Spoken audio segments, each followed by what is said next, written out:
Imagine someone offered you two choices. In the first, you lose $1 million today.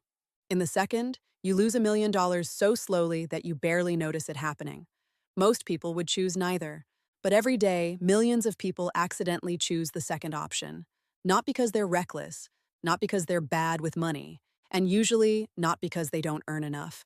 The truth is that some of the financial decisions that cost people the most money are the same decisions that feel completely normal when they're making them. That's why they're so dangerous. Because if someone handed you a contract that clearly said, this decision will cost you $1 million, you'd walk away immediately. But if that same $1 million disappeared through dozens of seemingly reasonable decisions spread across 20 or 30 years, most people would never recognize it while it was happening. And that's exactly how many fortunes quietly disappear. Not through catastrophe, through convenience, not through stupidity, through normality. The people who avoid these mistakes aren't always smarter, they don't always earn more, and they aren't always financial experts. But they tend to understand a few wealth-building principles that dramatically change how they make decisions. The first one might be the most important. Protect your investable cash flow. Most people think wealth is built by earning more money, and earning more certainly helps. But one of the biggest differences between people who build substantial wealth and people who don't is what happens to their money after they earn it. Let's use a house as an example. Imagine you're looking for a home. You find one you like, then another, and eventually you find the one. The kitchen is bigger, the neighborhood feels nicer, the bedrooms feel more comfortable. You can already picture your future there. Then the bank tells you something interesting. You're approved for more than you expected, maybe much more. Suddenly, homes that seemed expensive a few weeks ago now feel attainable. And that's where many people accidentally make one of the most expensive decisions of their lives. Because most people don't buy the house they need, they buy the house they qualify for. And those are very different things. The mortgage isn't necessarily the problem. The hidden cost is everything attached to it. Higher property taxes, higher insurance, higher utility bills, higher maintenance costs, more furniture, more decorating, more upgrades, more money flowing out every month. Individually, none of those expenses feel devastating. But together, they consume something incredibly valuable: investable cash flow. And that's the phrase most people never hear. Every extra dollar committed to a lifestyle is a dollar that can't be invested, can't compound, can't buy future freedom, can't purchase future opportunities. This is why financially successful people often ask a different question. Instead of, what's the biggest house I can afford? They ask, how much flexibility will I have after I buy it? Because flexibility creates options, and options create wealth. Protecting investable cash flow isn't exciting, but over 30 years, it can be worth hundreds of thousands or even millions of dollars. The second principle is just as powerful. Think in total cost, not monthly payments. Imagine walking into a dealership. You already have a budget in mind. You're planning to be responsible. You're just looking. Then a salesperson asks a question, not, how much do you want to spend? But, what monthly payment are you comfortable with? And that single question changes the entire conversation, because now you're no longer evaluating price. You're evaluating affordability. A $35,000 vehicle suddenly becomes a $45,000 vehicle, then maybe a $55,000 vehicle, because the monthly difference doesn't feel dramatic. Maybe it's another $100, maybe another $200. It feels manageable. And that's exactly why payment-based thinking is so effective. It disconnects the decision from the total cost. Financially successful people tend to reverse that process. Instead of asking, can I afford this payment? They ask, what is this decision actually costing me?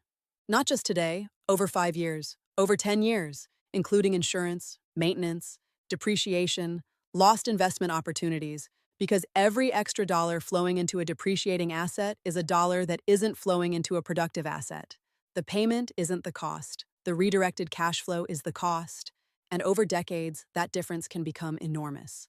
The third principle is one of the fastest ways ordinary people build wealth. Capture raises before lifestyle captures them. Imagine getting the biggest raise of your career. You worked for it, you earned it, you deserve to enjoy it, and that's completely reasonable. But something interesting happens after most raises. People don't radically change their lives overnight. Instead, they make small upgrades.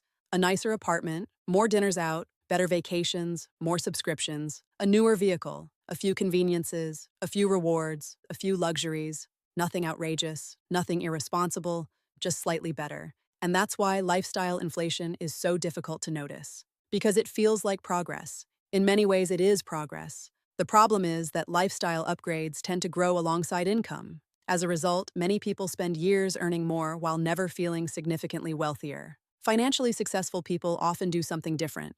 Before they upgrade their lifestyle, they upgrade their investments. They automate part of the raise, maybe 25%, maybe 50%, sometimes more. The raise increases their future before it increases their spending. That's how higher income eventually becomes higher wealth. Otherwise, raises can quietly disappear for decades without creating meaningful financial freedom. The fourth principle is becoming more important every year. Buy assets before status. Think about how often we're exposed to other people's lives. Every day we're shown vacations, luxury cars, designer purchases, beautiful homes, expensive experiences, and none of those things are inherently bad. The problem is what happens to our perception.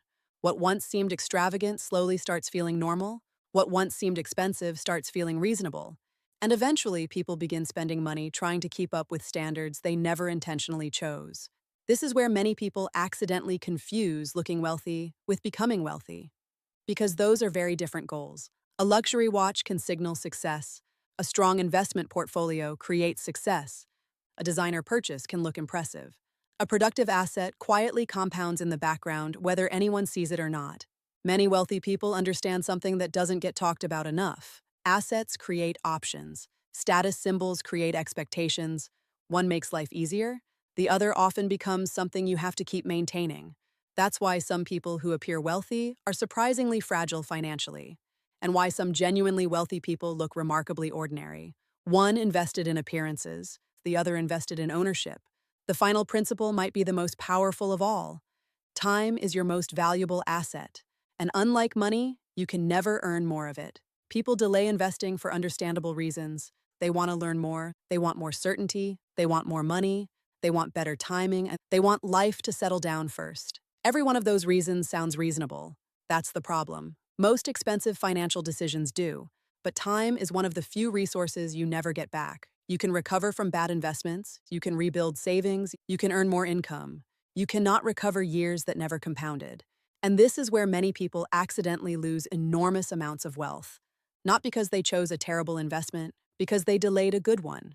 A person who starts investing earlier often has an advantage that no future raise can completely overcome. Because compounding needs time more than almost anything else. Financially successful people aren't necessarily better at predicting markets.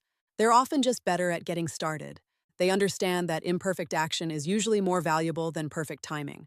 And that's the theme connecting everything we've talked about today. Protect your investable cash flow. Think in total cost. Capture raises before lifestyle captures them. Buy assets before status. Respect the power of time. None of these principles are complicated, but together they create a dramatically different financial future. That's why two people with similar incomes can end up in completely different places. One gradually buys more obligations. The other gradually buys more assets. One commits future income. The other invests future income. One builds a lifestyle first. The other builds freedom first. And over enough years, the difference becomes enormous. The people who build substantial wealth aren't always the smartest people in the room. They don't always earn the highest salaries, and they don't avoid every mistake, but they tend to understand one thing earlier. Every dollar can only do one job. It can help you look wealthier today, or it can help make you wealthier tomorrow. And the financial decisions that quietly cost people millions usually happen when those two goals get confused.